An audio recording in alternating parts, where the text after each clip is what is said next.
Hai Hana, berjumpa kembali dengan saya. Pada kali ini saya akan memberikan tutorial yang ketiga mengenai soal hitungan. Sebelumnya saya sudah memberikan tutorial yang pertama mengenai teori.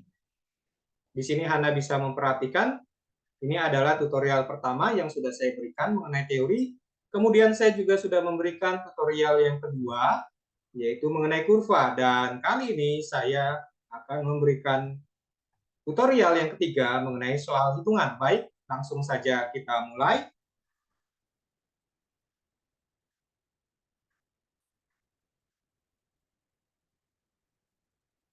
Nah, ini dia. Untuk soal hitungan, ya, di sini ada contoh soal, ya. Jadi biasanya untuk soal hitungan yang terkait dengan permintaan, gitu ya, yang ditanya biasanya adalah jika diketahui fungsi permintaan, begitu ya, maka berapa jumlah barang yang diminta, gitu ya, atau berapa harga barangnya, begitu. Ada juga yang menanyakan kalau misalnya diketahui fungsi permintaan QD ataupun fungsi penawaran QS, begitu ya, berapa jumlah barang yang diminta atau ditawarkan, gitu ya, yang disepakati ya pada harga keseimbangan dan berapa harga keseimbangannya, seperti itu.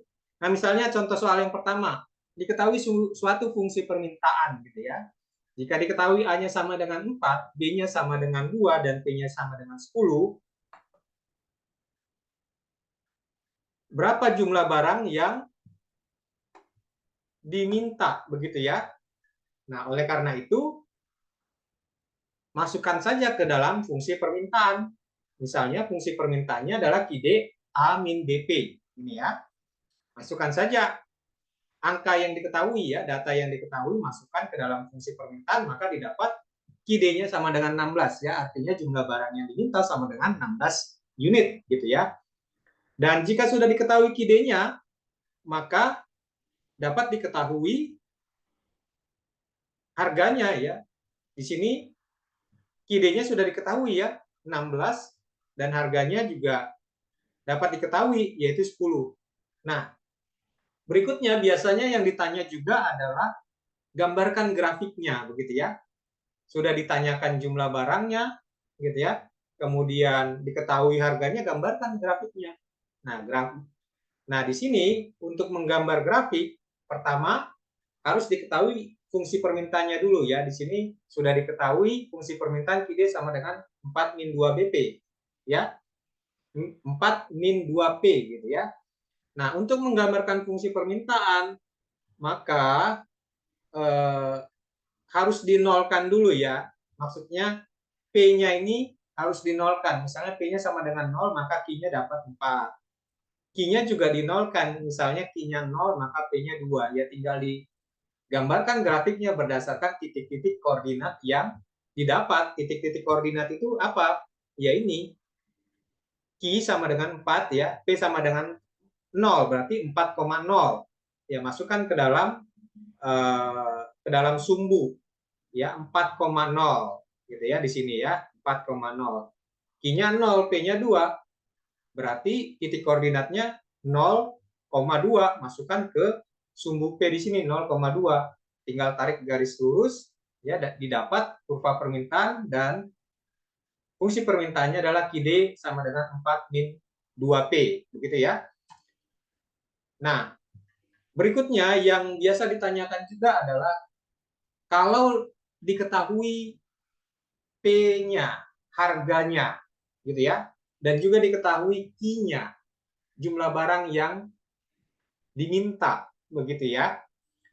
Nah, ini model soalnya adalah jika terjadi perubahan harga, gitu ya, dan atau maka terjadi perubahan jumlah barang yang diminta. Nah, biasanya kalau yang ditanya adalah tentukan fungsi permintaannya, maka model soalnya seperti ini, ada P1, ada P2, ada Q1, dan ada Q2. Nah, rumusnya adalah ini ya. Rumusnya. P diambil min 1. P diambil 1 per 2, 2 diambil 1. Nah, ini rumus awalnya adalah P min P1, P2 diambil P1. Gitu ya. Nah, ini juga Q diambil Q1, Q2 diambil Q1. Nah, biasanya modelnya ini Q diambil Q1 per Q2 diambil Q1 baru sama dengan P diambil P1 per P2 diambil P1, begitu ya. Nah, tinggal masukkan saja ke dalam rumus ini. Nah, maka didapatlah dia Q sama dengan 15 min 2P. Inilah yang disebut fungsi permintaan. Nah, inilah jawabannya ya. Fungsi permintaannya adalah Q sama dengan 15 min 2P. Lebih tepatnya lagi QD ya, pakai D untuk menandakan permintaan ya, quantity demand ya. QD sama dengan 15 min 2P. Harusnya seperti itu ya. Nah, berikutnya adalah model soal yang lebih kompleks lagi. Nah, ini biasanya untuk soal-soal UTS gitu ya. Nah, ataupun UAS ya, model soalnya seperti ini. Nah, ini model soal UTS nih. Bayangkan untuk pertanyaan A saja gitu ya. Itu ada 2 pertanyaan, hitunglah harga dan kuantitas keseimbangan pasar. Fungsi permintaannya QD sama dengan 1600 min 125P dan fungsi penawarannya adalah QS sama dengan 440 ditambah 165P. Nah, pertama ditanyakan harga dan kuantitas ya, jumlah barang keseimbangan pasar. Nah, untuk itu maka perlu dijawab QD gitu ya. Itu sama dengan QS gitu. Nah, QD-nya tadi berapa? QD-nya 1600 min 125P. Maka QD-nya di sini 1600 min 125P sama dengan QS. QS-nya tadi diketahui 440 ditambah 165P gitu ya. Nah, berarti QD sama dengan 400 QD 1600 min 125P sama dengan QS 440 ditambah 165P ya. Nah, oleh karena itu didapatlah P. Nah, P tanda bintang ini maksudnya harga keseimbangan ya. Itu untuk membedakan dengan P tanpa bintang. Nah, kalau P ada tanda bintangnya itu berarti harga keseimbangan. Harga keseimbangannya, harga pasarnya didapat 4. Kemudian Q tanda bintang ini Q berarti Q keseimbangan ya. Q berdasarkan harga pasar didapat 1100 gitu ya. Ini P dan Q berdasarkan kurva keseimbangan ya, titik keseimbangan. Maka sudah didapat ya, tadi jawabannya sudah didapat untuk A, harga dan kuantitas keseimbangan pasarnya ya. Ini harganya dan ini kuantitasnya atau jumlahnya. Kemudian untuk B yang ditanyakan adalah price elasticity supply dan price elasticity of demand. Nah, pertama dulu ya, dicari price elasticity supply-nya ya, elastisitas penawaran gitu ya. Elastisitas harga ya, elastisitas harga untuk penawaran gitu ya. Nah, akan lebih baik ya kalau yang dicari adalah terlebih dahulu elastisitas demand ya, elastisitas harga untuk permintaan gitu ya. Nah, ini elastisitas harga untuk permintaan. Nah, rumusnya ini ya, karena ya satu dibagi slope QD dikali P tanda bintang per Q tanda bintang gitu ya. Nah, biasanya sumber-sumber yang lain gitu ya menyebut rumusnya adalah delta Q per delta P dikali dengan P per Q. Tetapi ini model modifikasi gitu ya. Ya, ini adalah model jawaban menggunakan slope ya. Slope-nya ini nanti didapat dari turunan. Ini ya, misalnya 1 per slope QD. Nah, itu berapa? Nah, itu diperoleh dari turunan ini ya. Jadi biasanya kan 1600 min 125X. Kalau diturunkan menggunakan turunan gitu ya, maka turunannya adalah min 125. Demikian pula dalam hal ini ya 1600 min 125P, maka turunannya adalah min 125. Nah, maka didapatlah min 125 gitu ya. Atau bisa juga di sini kan slope ini artinya apa ya? Slope itu tingkat kemiringan ya. Tingkat kemiringan garis kurva gitu ya. Nah, ini kalau Anda perhatikan nanti di sini ada sebentar ya. Tingkat kemiringan. Nah, tingkat kemiringan atau slope itu nah ini misalnya ya, ini kurva permintaan. Nah, tingkat kemiringan inilah yang dinamakan dengan slope ya. Nah, tingkat kemiringan itu kalau untuk permintaan itu biasanya negatif ya, negatif ya. Yang menandakan bahwa hubungan antara harga dengan jumlah barang yang diminta itu negatif. Kalau harga naik, jumlah barang yang diminta turun. Kalau harga turun, jumlah barang yang diminta naik. Nah, tinggal lihat saja di sini di fungsi permintaannya nih. Nah, yang dimaksud slope itu yang negatif saja ya, min 125, tinggal dimasukkan ke sini min 125. Seperti itu ya. Kemudian dikali harga pasar, harga keseimbangan, dan dibagi dengan jumlah barang atau kuantitas keseimbangan gitu ya, maka didapatlah ED, elastisitas demand, elastisitas permintaan itu sama dengan min 0,45. Nah, ini masuk kategori inelastis ya. Kenapa dia inelastis? Karena inelastis itu ED-nya, demand-nya itu harus lebih kecil dari 1, maka bisa dinyatakan inelastis. Nah, sebelumnya kan pada tutorial yang kedua mengenai kurva sudah disebut, sudah dijelaskan ya, sudah diberikan juga model atau bentuk kurva, model kurva inelastis gitu ya. ED lebih kecil dari 1. Nah, ED atau demand, elastisitas permintaan min 0,45. Ini artinya apa? Artinya kalau harga naik 1%, maka akan mengakibatkan penurunan permintaan sebesar 0,45%.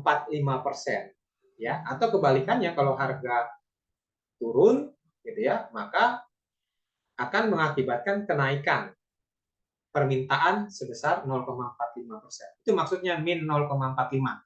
Nah, min 0,45 ini ya, tanda negatif ini biasanya ya dapat dihilangkan ya menjadi ED atau demand sama dengan 0,45. Jadi tanda negatif ini hanya untuk menunjukkan hubungan yang negatif antara harga dengan jumlah barang yang diminta. Seperti itu ya.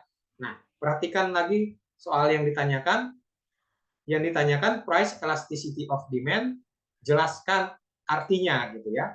Nah, artinya tadi sudah dijelaskan ya, apa arti demand, ED sama dengan min 0,45 tadi sudah dijelaskan artinya. Kemudian berikutnya adalah yang ditanya price elasticity of supply.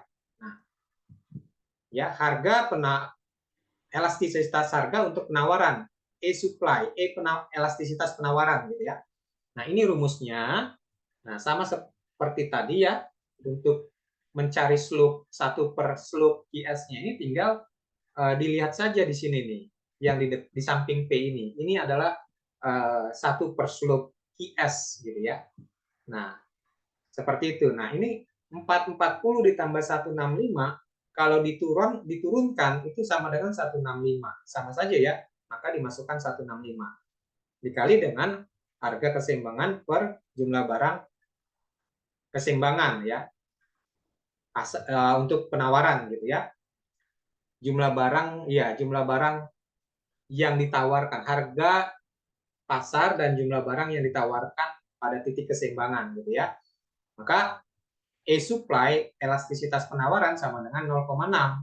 0,6 ini masuk kategori inelastis ya.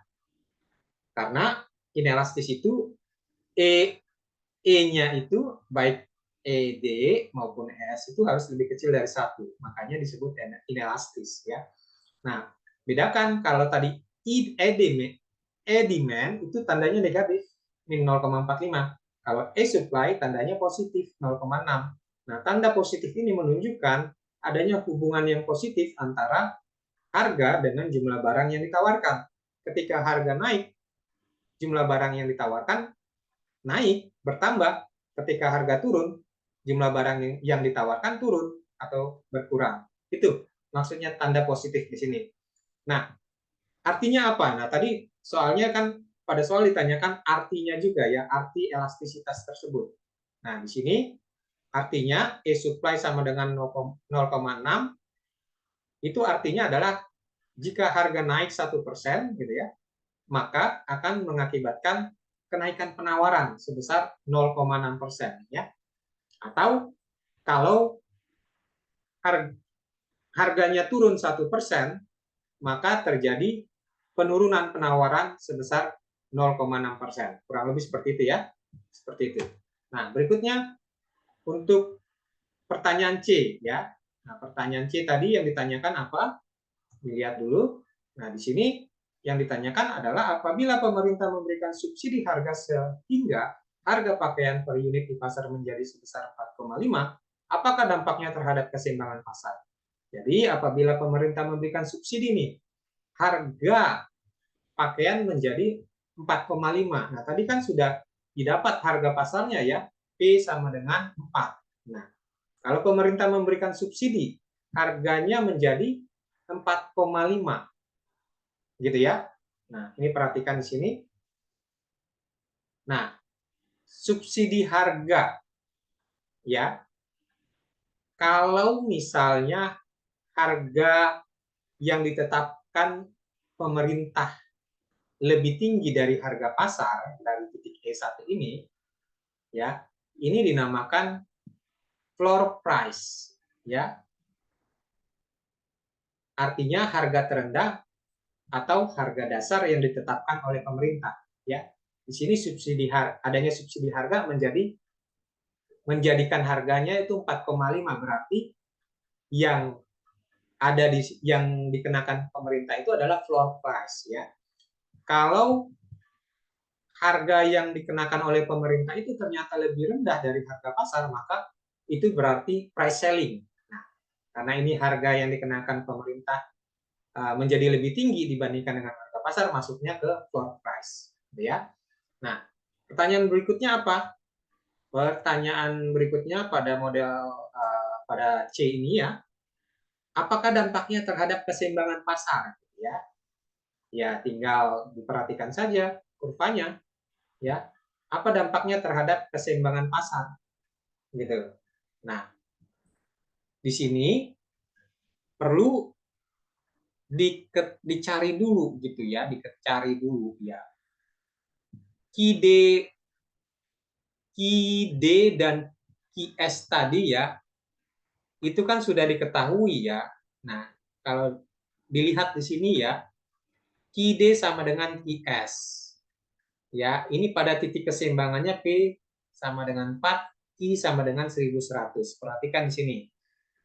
QD sama dengan QS. P pada titik keseimbangan adalah 4, harganya 4, dan Q pada titik keseimbangan jumlah barang yang diminta adalah 1100. Ini pada titik keseimbangan ya, keseimbangan pasar.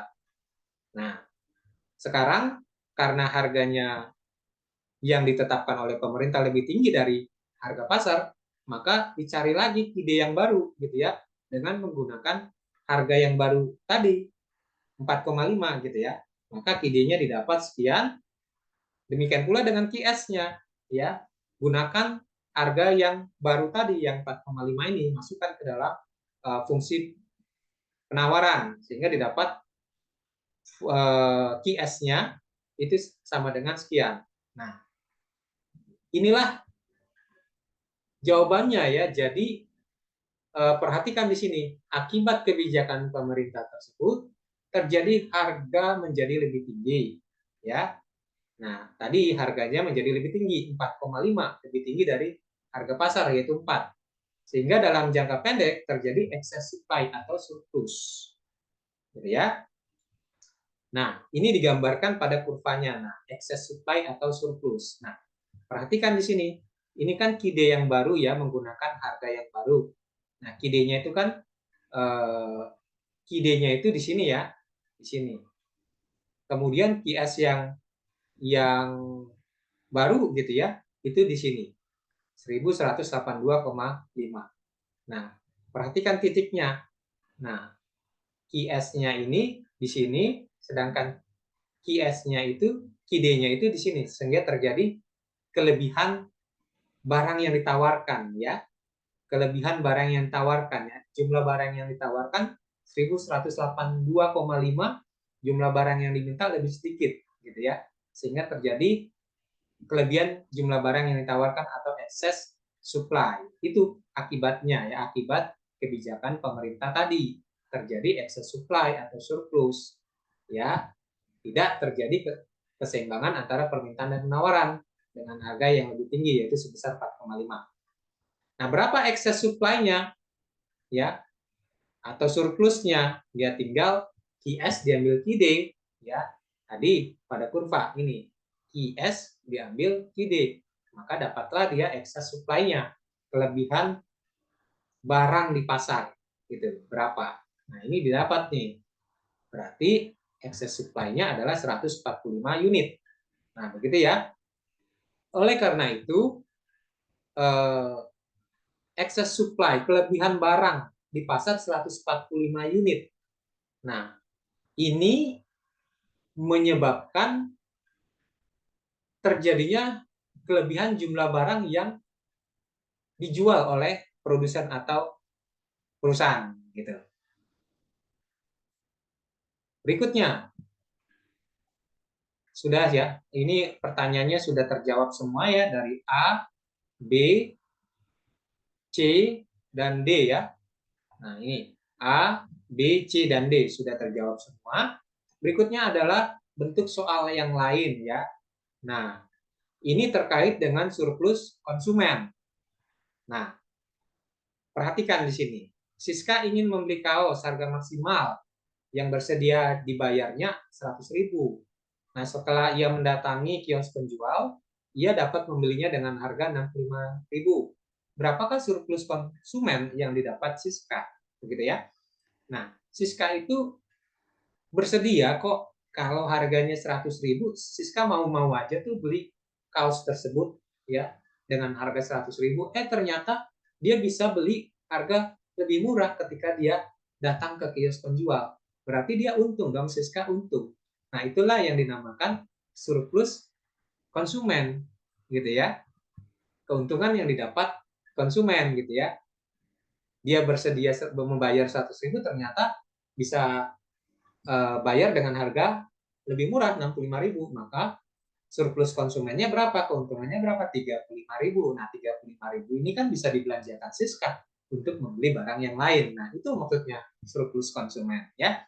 Nah, ini kalau konsumennya cuma satu ya, konsumennya hanya Siska. Bagaimana kalau di pasar gitu ya, misalnya di pasar Beringharjo ini ada 5 orang konsumen ya atau pembeli. Nah, misalnya konsumennya adalah Siska, Emi, Nisti, Erika, dan Hisni. Gitu. Nah, berapa total surplus konsumen yang terjadi? Ya, tinggal dijumlahkan saja. Surplus konsumen Siska berapa? Surplus konsumen Emi berapa? Nisti berapa? Erika berapa? Hisni berapa? Dijumlahkan semua surplus konsumen tersebut. Maka didapatlah total surplus konsumen. Nah, ambil contoh, ini Siska. Nah, dengan menggunakan grafik, ya, di sini terlihat bahwa harga keseimbangan itu 30.000. Harga pasar itu 30.000. Begitu ya. Nah, Siska bersedia membeli barang sekalipun dengan harga 50.000. Ya. Kalau harganya 50.000, Siska mau-mau aja tuh beli seperti itu ya. Nah, ternyata dia bisa membeli harga dengan lebih murah. Harga di pasarnya ternyata 30.000, berarti surplus konsumen Siska itu ya 50.000 dikurangi 30.000, 20.000 gitu ya. Nah, ini perhatikan di sini. Surplus konsumen Siska 20.000. Nah, sekarang tinggal dicari surplus konsumen si Emi ya. Emi bersedia membeli barang kalaupun harga barangnya itu 45.000. Ya, ternyata di pasar harga pasarnya itu 30.000. Emi bisa membeli barang dengan 30.000, berarti Emi untung dong, atau memperoleh surplus konsumen. Berapa surplus konsumen Emi? 45.000 dikurangi 30.000, begitu ya. Maka surplus konsumen Emi adalah 15.000. Demikian seterusnya ya Hana dengan surplus konsumen Nisti, Erika, dan Hisni, begitu ya. Nah, kalau di total semua surplus konsumen mereka itu, maka didapatlah 50.000. Inilah total surplus konsumen yang ada pada pasar Beringharjo. Ya, total surplus konsumen yang diperoleh kelima konsumen tadi, gitu ya, 50.000. Nah, ini kalau misalnya dicari satu persatu, gitu ya. Nah, sementara ada rumusnya kalau mau mencari lebih mudah lagi, gitu ya. Tinggal menggunakan rumus total surplus konsumen itu sama dengan setengah dikali QE dikali delta P, gitu ya. QE ini quantity equilibrium, ya, quantity jumlah barang, gitu ya, pada titik keseimbangan, gitu ya. Nah, delta P menunjukkan selisih antara harga barang yang bersedia dibayar oleh konsumen dikurangi dengan harga kenyataannya di pasar, gitu ya. Harga pasar, gitu ya, dikurangi saja. Nah, ambil contoh tadi ya. Lihat di sini kurvanya. Lihat rumusnya setengah kali QE. QE-nya mana? QE-nya berapa, gitu ya? QE itu berarti jumlah barang pada titik keseimbangan. Pada titik C ini jumlah barangnya adalah 5. Berarti setengah dikali 5, gitu ya. Delta P, harga yang bersedia dibayar konsumen, ya, sekalipun harganya lebih tinggi dari harga pasar, gitu ya. Nah, ini misalnya harga yang bersedia dibayar oleh konsumen itu ini 50.000 nih. Harga tertingginya tuh 50.000, ya. Kemudian dikurangi dengan harga pasar, harga keseimbangan, ya, harga kenyataan yang ada di pasar, gitu ya. Nah, berapa harganya? Ini harga pada titik keseimbangan harga pasar itu 30.000. Tinggal dikurangi 50.000 dikurangi 30.000, gitu ya. Nah, tinggal dimasukkan ke dalam rumusnya, maka didapat total surplus konsumen itu sebesar 50.000. Sama ya dengan yang manual tadi yang dicari satu persatu dengan menggunakan rumus, sama hasilnya. Nah, kalau mau lebih mudah lagi ya mengetahui mana sih surplus konsumen? Surplus konsumen ini adalah daerah yang digambarkan oleh segitiga ABC ini, ya. Nah, perhatikan di sini. Ini juga surplus konsumen digambarkan oleh segitiga A, B, dan C. Ini daerah ini ya. Nah, ini daerah ini. Nah, dari mana rumus ini didapat? Rumus total surplus konsumen ini didapat. Nah, ini didapat dari rumus segitiga itu, ya. Ini rumus segitiga ini. Rumus segitiga kan setengah dikali alas kali tinggi dibagi 2. Nah, coba perhatikan. Bukan, rumus segitiga adalah alas kali tinggi dibagi 2, ya. Nah, perhatikan di sini. QE itu merupakan alas, ya, alas segitiga, ya. QE itu kan dari QE itu kan dari 0 sampai ke 5, ya. Ini QE, quantity equilibrium, jumlah barang pada titik keseimbangan itu 5, gitu ya. Nah, ini adalah alas segitiga itu. QE sama dengan 5, ya. Makanya di sini dimasukkan 5, gitu ya. Delta P itu sama dengan tinggi segitiga, ya, tinggi segitiga ini. Nah, dari A ke B itu berapa? Berarti dari B ke A itu berapa? Gitu ya. Dari 30.000 ke 50.000 itu selisihnya berapa? Selisih 50.000 diambil 30.000, 20.000. Berarti tingginya itu 20.000. Tinggal alas tadi kali tinggi dibagi 2. Nah, inilah maka diperoleh rumus total surplus konsumen gitu ya, sebesar 50.000. Demikian ya Hana ya. Kemudian berikutnya, bentuk soal berikutnya adalah misalkan pada suatu pasar, contoh pasar Beringharjo tadi gitu ya, terdapat penjual ya, 5 orang produsen atau penjual, antara lain kios Amira, kios Spencer, bukan 5 ya, tetapi 3 produsen atau penjual. Misalnya kios Amira, kios Spencer, dan kios Jasmine. Ini adalah ketiga produsen atau penjual di pasar yang ada di pasar Beringharjo gitu ya. Nah, diketahui kurva permintaan dan penawaran, harga keseimbangan, harga jual, jumlah barang yang dibeli dan ditawarkan sebagai berikut. Berapakah total surplus produsen yang terjadi? Nah, ini sudah diketahui nih kurvanya nih, ya. Kurva permintaan sudah diketahui, kemudian kurva penawaran juga sudah diketahui, gitu ya. Ini ya. Kemudian harga keseimbangan diketahui, harga jual diketahui, gitu ya. Jumlah barang yang dibeli dan tawarkan juga diketahui, ya. Ini pada titik C. Nah, sekarang tinggal mencari surplus produsennya. Yang ditanya adalah surplus produsennya. Nah, caranya sama dengan, kurang lebih sama dengan cara mencari surplus konsumen tadi, ya. Kalau surplus produsen itu maksudnya begini, ya. Berarti di sini ini kan yang ditanya adalah totalnya ya, surplus produsen. Berarti karena ada 3 penjual, maka dicari dulu satu-satu ya total surplus produsen ya. Surplus produsen Amira berapa? Total surplus produsen Spencer berapa? Surplus produsen Jasmine berapa? Nah, itu dicari satu persatu. Nah, surplus produsen itu seperti ini. Misalnya Amira, ya, kios Amira. Kios Amira atau penjual Amira ini bersedia menjual barangnya dengan harga 10.000 ya, di bawah harga pasar ya. Nah, kios Amira bersedia menjual barangnya dengan harga 10.000.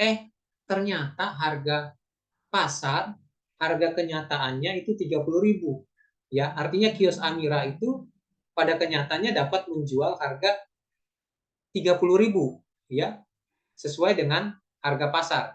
Berarti yang semula dia bersedia menjual harga lebih rendah 10.000, kalau kenyataannya dia bisa menjual dengan harga 30.000 mengikuti pasar, maka berarti dia memperoleh untung ya, surplus produsen 30.000 dikurangi 10.000, maka surplus produsennya yang diperoleh Amira ini adalah 20.000 gitu ya. Nah, ini satu persatu ya, surplus produsen Amira 30.000 diambil 10.000 sama dengan 20.000. Surplus produsen Spencer berapa? Nah, kios Spencer bersedia menjual barang dengan harga 20.000. Pada kenyataannya dia dapat menjual dengan harga 30.000 mengikuti harga pasar. Berarti Spencer gitu ya, memperoleh surplus produsen sebesar 30.000 dikurangi 20.000, yaitu 10.000 gitu ya. Bagaimana dengan surplus produsen Jasmine atau penjual Jasmine? Nah, Jasmine di sini dia bersedia menjual harga 30.000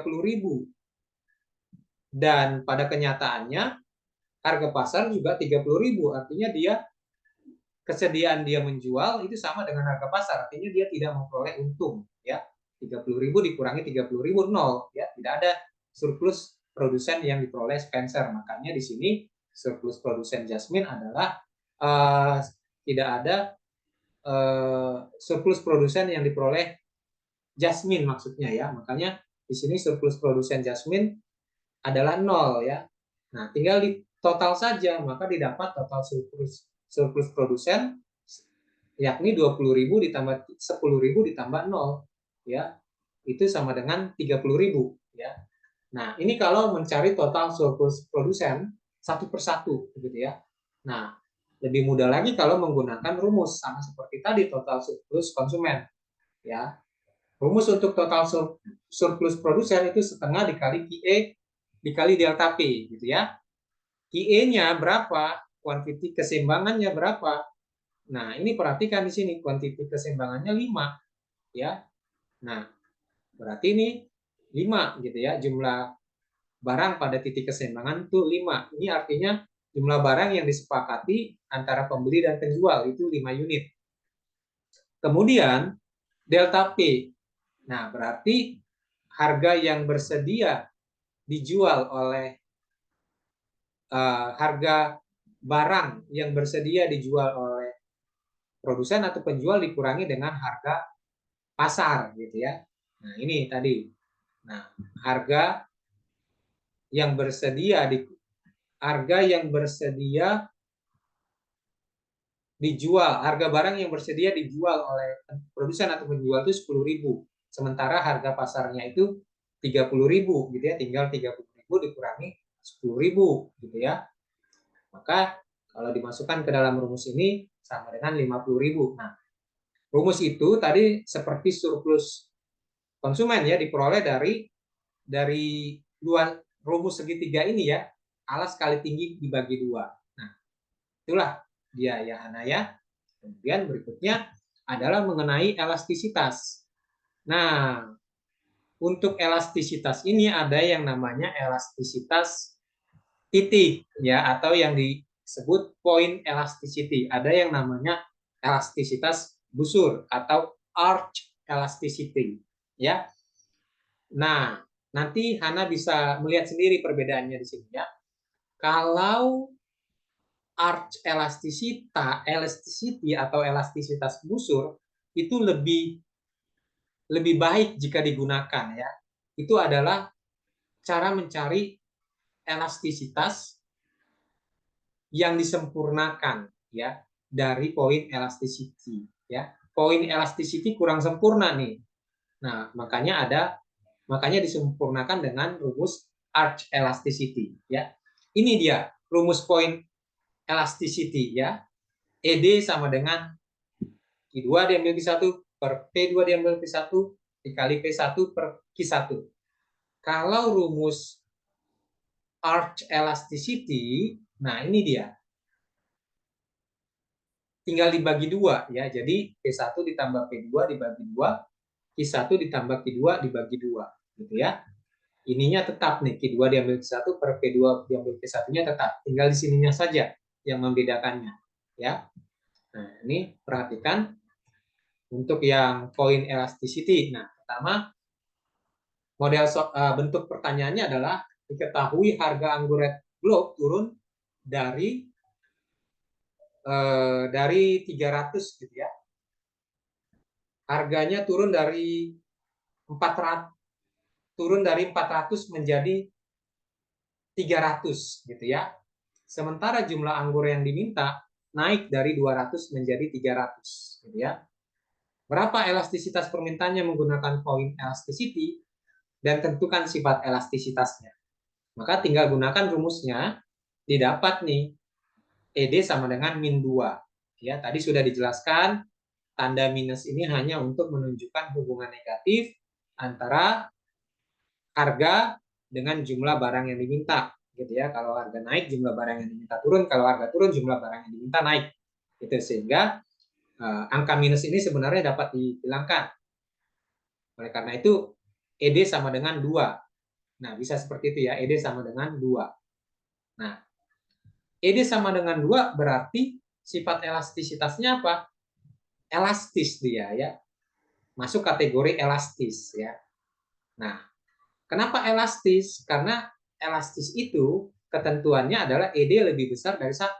Sementara ED-nya di sini sama dengan 2, berarti lebih dari 1. Maka dinyatakan elastis. Seperti itu ya. Nah, berikutnya, jika harga naik, ya, harga misalnya harga anggur Red Globe naik dari 300 menjadi 400. Kalau tadi kan harga turun dari 400 menjadi 300. Nah, ini kebalikannya, harga naik dari 300 menjadi 400. Jumlah anggur Red Globe yang diminta turun dari 300 menjadi 200. Berapa elastisitas permintaannya menggunakan point elasticity? Ya, tadi tinggal menggunakan rumus, maka didapat ED-nya min 1,33. Nah, Anda perhatikan di sini ya. Kalau tadi harganya itu turun, dari 400 menjadi 300, ED-nya minus min 2 ya. Kalau harganya turun dari 400 menjadi 300. Nah, sekarang bagaimana kalau harganya itu naik dari 300 menjadi 400, kebalikannya? Apakah hasilnya sama? ED-nya apakah sama? Ternyata ED yang diperoleh itu tidak sama. Nah, di sini ED-nya min 1,33. Makanya poin elasticity ini dianggap kurang sempurna. Maka disempurnakan lagi dengan menggunakan rumus arch elasticity. Ya, ini rumusnya ya. Nah, tinggal dimasukkan saja data-data yang tadi, maka hasilnya akan sama ya, baik ketika harga naik maupun harga turun, ED-nya itu akan sama. Di sini ED sama dengan min 1,4 ya. Artinya apa kalau ED min 1,4? Artinya jika harga turun 1%, maka jumlah barang yang diminta naik 1,4%, gitu ya. Nah, ini juga sama tuh ya. Baik harga ini kan harganya naik nih. Nah, di sini harganya naik dari 300 menjadi 400. Kalau yang tadi harganya turun dari 400 menjadi 300, gitu ya. ED-nya sama, min 1,4. Di sini juga ED-nya sama, min 1,4. Nah, ini menggunakan arch elasticity ya. Seperti itu ya, Hana ya. Kemudian berikutnya adalah, nah, ternyata sudah ya. Sekian. Terima kasih Hana. Sampai jumpa kembali pada kesempatan berikutnya.